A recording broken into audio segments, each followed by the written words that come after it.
চুমুকে। সুপ্রিয় দর্শক, আজ আমাদের মাঝে উপস্থিত রয়েছেন মোহাম্মদ আব্দুর রাজ্জাক, যিনি গবেষক ও রাজনৈতিক বিশ্লেষক এবং অধ্যাপক ও বিভাগীয় প্রধান, সমাজকর্ম বিভাগ, মোহাম্মদ কেন্দ্রীয় কলেজ, ঢাকা।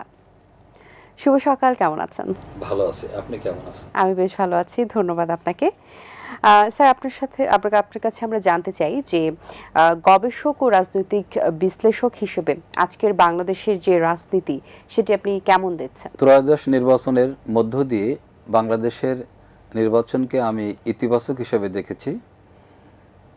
সর্বজন শ্রদ্ধেয় আন্তর্জাতিক খ্যাতিসম্পন্ন ব্যক্তিত্ব, নোবেল জয়ী ডক্টর মোহাম্মদ ইউনূস সাহেব জাতিকে একটা সুন্দর নির্বাচন উপহার দিয়েছেন।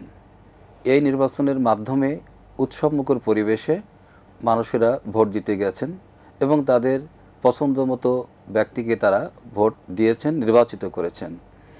এবং ইতিমধ্যে বাংলাদেশ জাতীয়তাবাদী দল সরকার গঠন করেছে এবং সরকার গঠনের পরপরই 1 মাসের মধ্যে তাদের দেওয়া প্রতিশ্রুতি সেটা বাস্তবায়ন করেছেন এবং আগামীতে আরও যেগুলো অঙ্গীকার করেছেন সেগুলো তারা বাস্তবায়ন করবেন বলে আশাবাদ ব্যক্ত করেছেন। এক্ষেত্রে আমরা দেখতে পাই রাজনীতিতে একটা ইতিবাচক পরিবর্তন এসেছে। সমাজকর্ম ও রাজনীতির মধ্যে সম্পর্কটা আপনি আসলে কিভাবে ব্যাখ্যা করবেন? সুন্দর একটি প্রশ্ন করেছেন আমাকে। সমাজকর্ম আন্তর্জাতিকভাবে একটা সুন্দর সাবজেক্ট। উন্নত দেশগুলিতে সমাজকর্মের গ্রহণযোগ্যতা অত্যধিক, যদিও বাংলাদেশে পেশাভিত্তিক এখনও মর্যাদা পায়নি। যারা সমাজকর্ম বা কল্যাণ নিয়ে লেখাপড়া করে বিভিন্ন বিশ্ববিদ্যালয় থেকে বের হয়, সাধারণত তাদেরকে সমাজকর্মী বলা হয়। সমাজকর্মীদের সমাজ গঠনে অনেক ভূমিকা রয়েছে। সাধারণত আমরা দেখি সমাজে বিদ্যমান সমস্যাগুলোর মধ্যে 3টা সমস্যা হলো গুরুত্বপূর্ণ। একটা হলো মানসিক সমস্যা, সামাজিক সমস্যা এবং অর্থনৈতিক সমস্যা। এই সমস্যাগুলো সমাধানের ক্ষেত্রে সমাজকর্মীরা গঠনমূলক পদক্ষেপ গ্রহণ করতে পারে। সমাজকর্মের যে পদ্ধতিগুলো রয়েছে, এই পদ্ধতিগুলোর মাধ্যমে মানুষের ভিতরে যে সুপ্ত প্রতিভা রয়েছে, সেই সুপ্ত প্রতিভার বিকাশ ঘটানোর মধ্য দিয়ে মানুষকে স্বাবলম্বী করতে পারে। তেমনিভাবে একজন রাজনীতিবিদ যিনি ওই এলাকার নির্বাচিত নেতা, তার কাজ হলো জনগণের সমস্যা সমাধান করা, সুখে দুঃখে মানুষের পাশে গিয়ে দাঁড়ানো। সুতরাং একজন রাজনীতিবিদ যেমন মানুষকে নিয়ে চিন্তা করেন, একজন সমাজকর্মীও মানুষকে নিয়ে চিন্তা করেন। উভয়ের কেন্দ্রবিন্দু হলো মানুষ, মানুষের সমস্যার সমাধান করা এবং সুপ্ত প্রতিভা বিকাশের মধ্য দিয়ে তাকে সুন্দর পরিবেশে বসবাস উপযোগী করে গড়ে তোলা। আচ্ছা, আমরা কিন্তু প্রায়ই বলি যে রাজনীতি আসলে নীতিহীন হয়ে যাচ্ছে। এই ব্যাপারটা আসলে কি, আপনার কাছে কি মনে হয়, আদৌ এটা সত্য কি? আপনার সাথে কিছুটা একমত। সেটা হলো যারা রাজনীতিকে ব্যবসা হিসেবে গ্রহণ করেন, যারা রাজনীতিবিদরা নির্বাচনের সময় যারা ইনভেস্ট করেন, তাদের যদি লক্ষ্য উদ্দেশ্য থাকে আমি যে পরিমাণ টাকা ইনভেস্ট করলাম আমি অধিক পরিমাণ ইনকাম করব, আমি সারা জীবন বসে থাকব, আমার আত্মীয়স্বজন আমার সন্তান সন্ততি তারা বহু টাকার মালিক হবে, সেই ক্ষেত্রে সেই রাজনীতিবিদ অবশ্যই নীতিহীন। আবার বাংলাদেশে এবং আন্তর্জাতিক বিশ্বে এমন রাজনীতিবিদ রয়েছেন যারা রাজনীতি করতে গিয়ে অনেক সময় দেখা যায় নিজের জায়গা জমি পর্যন্ত বিক্রি করে দেন। আমরা যদি লক্ষ্য করি যে ভারতের পশ্চিমবঙ্গে জ্যোতি বসুর কথা যদি আপনি বলেন, তার তো ঘরবাড়ি কিছু নাই। আমরা যদি দেখি মমতা ব্যানার্জি, সে একটা সাদা শাড়ি পরে চলাফেরা করেন, তার ব্যাংক ব্যালেন্স নাই। তেমনিভাবে বাংলাদেশে যদি আমরা দেখি যে বহুদলীয় গণতন্ত্রের প্রবক্তা শহীদ রাষ্ট্রপতি জিয়া রহমান যখন মারা গেলেন, তখন তার একটা ভাঙা সুটকেস এবং তার কোনো ব্যাংক ব্যালেন্স ছিল না। Mother of democracy Begum Khaleda Zia 3বারের প্রধানমন্ত্রী, তার কিন্তু ব্যাংক ব্যালেন্স কিছু নাই। অর্থাৎ এই দুজন ব্যক্তির নেশা এবং পেশা ছিল মানুষের সেবা করা, জনগণের সেবা করা, মানুষের উন্নয়ন করা, কল্যাণ করা, দেশকে ভালোবাসা। দেশপ্রেম যাদের মধ্যে রয়েছে তারা কখনো নীতিহীন হবে না, আর যাদের মধ্যে দেশপ্রেম নাই তারা নীতিহীন হবে এবং তাদেরকে পরিবর্তন করা খুবই কঠিন। আচ্ছা, এই ক্ষেত্রে আরেকটি বিষয় যে তরুণ প্রজন্মদের মধ্যে রাজনীতিতে তাদের অংশগ্রহণটা কেমন দেখছেন? যদিও আমরা জুলাই আন্দোলনে, তারপর এখনো কিন্তু আমরা সংসদে বেশ দেখতে পাচ্ছি, সো তারপর আপনার কাছে কি মনে হয় অংশগ্রহণটা আরো কেমন হওয়া দরকার এবং কেমন হচ্ছে এখন? জুলাই বিপ্লবের মধ্য দিয়ে তরুণরা মাঠে নেমে এসেছে এবং বিগত যে সরকার যারা দেশ পরিচালনা করেছেন আমরা দেখেছি সেখানে মানুষ ভোটের অধিকার হারিয়ে ফেলেছিল। ভোট যে কি জিনিস তরুণ প্রজন্ম এটা জানতো না। নতুন পরিবেশে তারা ভোট দিতে উৎসাহিত হয়েছে, তাদের নেতা নির্বাচিত হয়েছে। আমি মনে করি তরুণ প্রজন্মদের রাজনীতিতে আসা উচিত। তরুণরাই তো আগামী দিনের ভবিষ্যৎ, তারাই তো দেশ পরিচালনা করবে।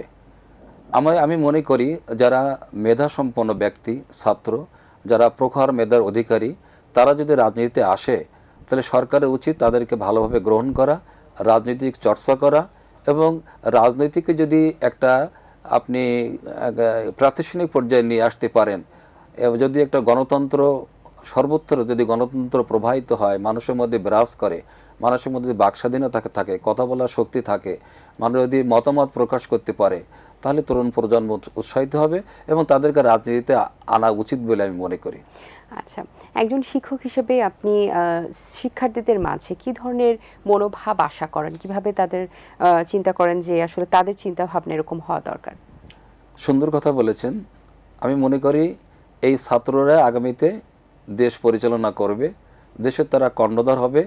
আজকের যিনি রাষ্ট্রপ্রধান, প্রধানমন্ত্রী, তিনিও একসময় ছাত্র ছিলেন। সুতরাং ছাত্রদের মধ্যে সুপ্ত প্রতিভা আছে। শিক্ষক হিসেবে তাদের দায়িত্ব হলো যে তাদের নৈতিক দিকটাকে উন্নত করা, মন মানসিকতা উন্নত করা, তাদের মধ্যে দেশপ্রেম জাগ্রত করা। এইগুলো যদি আমরা তাদের মধ্যে আনতে পারি শ্রেণী কক্ষে, তাহলে তাদের মধ্যে দেশপ্রেম তারা গড়ে উঠবে, মানুষকে ভালোবাসতে শিখবে, দেশ পরিচালনায় তারা দক্ষ হবে। এক্ষেত্রে শিক্ষকের ভূমিকা অনেক বেশি। এক্ষেত্রে আমরা যদি দেখি যে আগের সময়টাতে যখন হতো তখন আমরা দেখতাম যে মা বাবারাই বলছেন যে হার আপনার, আপনি একদম পড়াশোনা করাই ফেলেন, হ্যাঁ মেরে একদম ম্যাডাম যেভাবে মেরে পড়াশোনা হয় সেভাবে করান। তো একটা জেনারেশনে ছিল, তারপর জেনারেশন ওয়াইজ এটা পরিবর্তন হয়েছে। এখন টিচাররা তো স্টুডেন্টের গায়ে হাত দিতেই পারে না, এবং শেখার যে বা শিক্ষানোর যে একটা বিষয়, এই বিষয়টা অনেক পরিবর্তন এসেছে এবং ডিজিটালাইজড হয়েছি আমরা। তো স্টুডেন্ট এবং টিচারদের মধ্যে আসলে কমিউনিকেশনটা কেমন এখন, এবং আগের কমিউনিকেশনটা যেটা ছিল সেটার মধ্যে ফার ডিফারেন্স তো আছেই, কিন্তু ডিফারেন্স থাকার পরে কোন জিনিসটা এখনকার স্টুডেন্টরা মিস করে যেটা আসলে থাকাটা দরকার ছিল? আগে যেমন ছিল, শিক্ষকদের মধ্যে সময় লাভ আর রেসপেক্ট থাকা উচিত। শিক্ষকরা ছাত্রদেরকে ভালোবাসবে, আদর করবে। এবং আমাদের সমাজে এখন দেখা যায় যে আগে যেভাবে ছাত্ররা শিক্ষকরা মিশত বা তাদের মধ্যে যে মূল্যবোধটা গড়ে উঠত, সম্মান প্রদর্শন করা। যেমন ছোটকালে যখন আমরা গ্রামে দেখেছি, শিক্ষক দেখলে আমরা সাইকেল থেকে নেমে যেতাম, সালাম দিতাম, স্যার না যাওয়া পর্যন্ত আমরা যেতাম না। এবং শিক্ষকরা আমাদের খোঁজখবর রাখতেন, পড়াশোনা দিয়ে খোঁজখবর রাখতেন। আগে আপনি যে কথাটা বললেন, আসলে শাসন করার দরকার আছে। যে শাসনের মধ্য দিয়ে যখন আমরা চিন্তা করি, স্যার যদি আমাকে আরেকটু শাসন করতে, আমি মানে আরো ভালো জায়গায় যেতে পারতাম। এখন তো বর্তমানে ছাত্রদের কিছু বলাই যায়, তারা রিয়্যাক্ট করে। আমি যখন ক্লাসে প্রথমে যাই, আমি তাদেরকে মানসিক প্লাস তাদেরকে নৈতিক মূল্যবোধের বিষয়টাকে আগে জাগ্রত করি। তারা সকালে ঘুম থেকে উঠে নামাজ পড়েছে কিনা, মা বাবাকে সালাম করে এসেছে কিনা, পড়ালেখাগুলো করেছে কিনা, শিক্ষকদের কাছে যাচ্ছে কিনা, এবং তাদের নৈতিক দিকটাকে আমি আগে সমুন্নত করার চেষ্টা করি। অর্থাৎ আগে যে বিষয়গুলো ছিল, শিক্ষকরা যতটুকু দায়িত্বশীল ছিল, এখন শিক্ষকরা অতটুকু দায়িত্বশীল বলে আমার মনে হয় না। সেদিক থেকে ছাত্র এবং শিক্ষকের মধ্যে দিন দিন দূরত্বটা বৃদ্ধি পাচ্ছে। এটা যদি আমরা কমিয়ে না আনতে পারি, তাহলে অনাগত ভবিষ্যৎ খুবই খারাপ সম্মুখীন হবে আর কি। স্যার, সামাজিক সমস্যাগুলো সমাধানে রাজনীতি ও সমাজকর্ম এই দুই ক্ষেত্রে কিভাবে আসলে একসাথে কাজ করা যেতে পারে? সুন্দরভাবে কাজ করতে পারে। আমি একটু উদাহরণ দিয়ে বলি। ঢাকা 13 আসনের বিএনপির সম্ভাব্য প্রার্থী ছিলেন বেগম খালেদা জিয়ার উপদেষ্টা বীর মুক্তিযোদ্ধা আব্দুল সালাম। উনি একবার নির্বাচনী প্রচারণায় এবং উনি যে র্যালি হয়েছিল, উনি কমিটমেন্ট করেছিলেন যে মোহাম্মদপুর কিশোর গ্যাংয়ে ভরা। ঢাকা শহরের মধ্যে মোহাম্মদপুরকে ক্রাইম জোন বলা হয়। আমি যদি পাশ করতে পারি, আমি মোহাম্মদপুর থেকে কিশোর গ্যাং দূর করব। আর এই উপলক্ষে আমার একটা লেখাও ছিল যে কিশোর অপরাধ শাস্তি নয় সংশোধন। আমরা যারা সমাজকর্মী, আমরা কখনো ব্যক্তি অপরাধ করলে শাস্তিতে বিশ্বাস করি না, সংশোধনে বিশ্বাস করি। তাহলে ওই এলাকার যিনি সংসদ সদস্য নির্বাচিত হবেন, তার দায়িত্ব হলো এলাকায় সন্ত্রাসমুক্ত করা। একজন রাজনীতিবিদ যদি সন্ত্রাসকে প্রশ্রয় না দেয়, কিশোর গ্যাংদের প্রশ্রয় না দেয়, সেই ক্ষেত্রে যদি আপনার স্থানীয় যদি মাদ্রাসার সুপাররা, মসজিদের ইমামরা, বিত্তমান লোকেরা যদি এগিয়ে আসে, তাহলে এদেরকে অ্যাওয়ারনেসের মাধ্যমে, কাউন্সেলিংয়ের মাধ্যমে এদেরকে সুন্দর একটা পরিবেশে এদের জীবন দেওয়া সম্ভব। এই ক্ষেত্রে রাজনীতিবিদ এবং সমাজকর্মী যদি একই কাজ করে, তাহলে সেখানে সুন্দর একটা পরিবেশ বিরাজ করবে, মানুষ শান্তিপূর্ণভাবে সেখানে বসবাস করার সুযোগ পাবে। আচ্ছা, সেক্ষেত্রে আমাদের দেশের গণতন্ত্রকে আরো শক্তিশালী করার জন্য কোন কোন বিষয়ে বেশি গুরুত্ব দেওয়া উচিত? গণতন্ত্রকে প্রাতিষ্ঠানিক পর্যায়ে রূপ দেওয়ার জন্য, শক্তিশালী করার জন্য সর্বপ্রথম সরকারের কাজ হবে আইনের শাসন বাস্তবায়ন করা, ন্যায় বিচার নিশ্চিত করা, জনগণের কথা বলার সুযোগ দেয়া, বাক স্বাধীনতা নিশ্চিত করা এবং সর্বক্ষেত্রে প্রশাসনে জবাবদিহিতামূলক ব্যবস্থা গ্রহণ করা। এইগুলো যদি সরকার ভালোভাবে নিশ্চিত করতে পারে, তাহলে গণতন্ত্র আরও সুদৃঢ় হবে, শক্তিশালী হবে, মানুষ আকৃষ্ট হবে। আমরা তো এখন নতুন শিক্ষামন্ত্রী পেয়েছি, so এখন নতুন শিক্ষা ব্যবস্থা কেমন প্রত্যাশা করছেন? নতুন শিক্ষামন্ত্রী এসেছেন, উনি বিগত সরকারের, বিএনপি সরকারের শিক্ষা প্রতিমন্ত্রী ছিলেন এবং ইতিমধ্যে ছাত্ররা একটু নড়ে চড়ে বসেছে যে হেলিকপ্টার মন্ত্রী আমাদের মধ্যে আবার ফিরে এসেছেন। ওনার ব্যাপক গ্রহণযোগ্যতা এবং ডক্টর আ.ন.ম এহসান আলম মিলন সাহেবের সময় কিন্তু নকলমুক্ত পরিবেশে বাংলাদেশের ছাত্রছাত্রীরা পরীক্ষা দিয়েছিল। উনি অত্যন্ত জ্ঞানী মানুষ, বিজ্ঞ মানুষ। আর পাশাপাশি যিনি আমাদের জনাব ববি হাজরা সাহেব রয়েছেন, দুজনেই উচ্চশিক্ষিত, বিদেশ থেকে লেখাপড়া করে এসেছেন, দুজন অত্যন্ত ভালো মানুষ, সজ্জন, আমার কাছে যতটুকু মনে হয়েছে। সুতরাং যদি সুন্দর পরিবেশে তারা মিলেমিশে চালাতে পারেন, তাহলে শিক্ষাক্ষেত্রে অনেক উন্নত হবে। আপনি একটু খেয়াল করবেন, বিগত সরকারের আমলে কারিকুলাম প্লাস সিলেবাস এমন ছিল যে ভিতরে কোনো লেখাপড়া ছিল না। একটা মূর্খ জাতি হিসেবে আমরা সেই দিকে ধাবিত হতে যাচ্ছিলাম। ডক্টর মোহাম্মদ ইউনূস সাহেব এসে কিছুটা কারিকুলাম চেঞ্জ করেছেন। নিশ্চয়ই আগামীতে একটা সুন্দর কারিকুলাম আসবে, যাতে আমাদের শিক্ষার্থীরা ভালো বই পাবে, ভালো লেখা পাবে এবং জীবনমুখী, যে জীবনটাকে সুন্দর করে গড়ে তোলার জন্য যে শিক্ষা ব্যবস্থা দরকার, সেই শিক্ষা তার মধ্যে থাকবে। আমি আরেকটু বলি, যেমন ছোটোকালে আমরা পড়েছি ধারাপাতে, আদর্শ লিপিতে, সদা সত্য কথা বলিবে, কখনো মিথ্যা কথা বলিবে না। এই যে ছোটোকালতে একটা, আমি এই কথা মুখতে বলতে বলতে আমি বড় হচ্ছি, আর মাঝে আমরা দেখেছি হাট্টি মাটি টিম, মাঠে পড়ে ডিম, ব্যা ব্যা ব্ল্যাক শিপ, এর মধ্যে কিন্তু কিছুই নাই।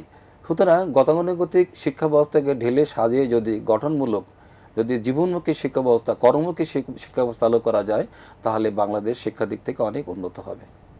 জি স্যার, এই ক্ষেত্রে এই যে শিক্ষা ব্যবস্থা নতুন যেহেতু এসেছেন, এই ক্ষেত্রে কিন্তু শিক্ষা ব্যবস্থার অনেক পরিবর্তন করার কথা হয়েছে বা পরিবর্তন হতে পারে।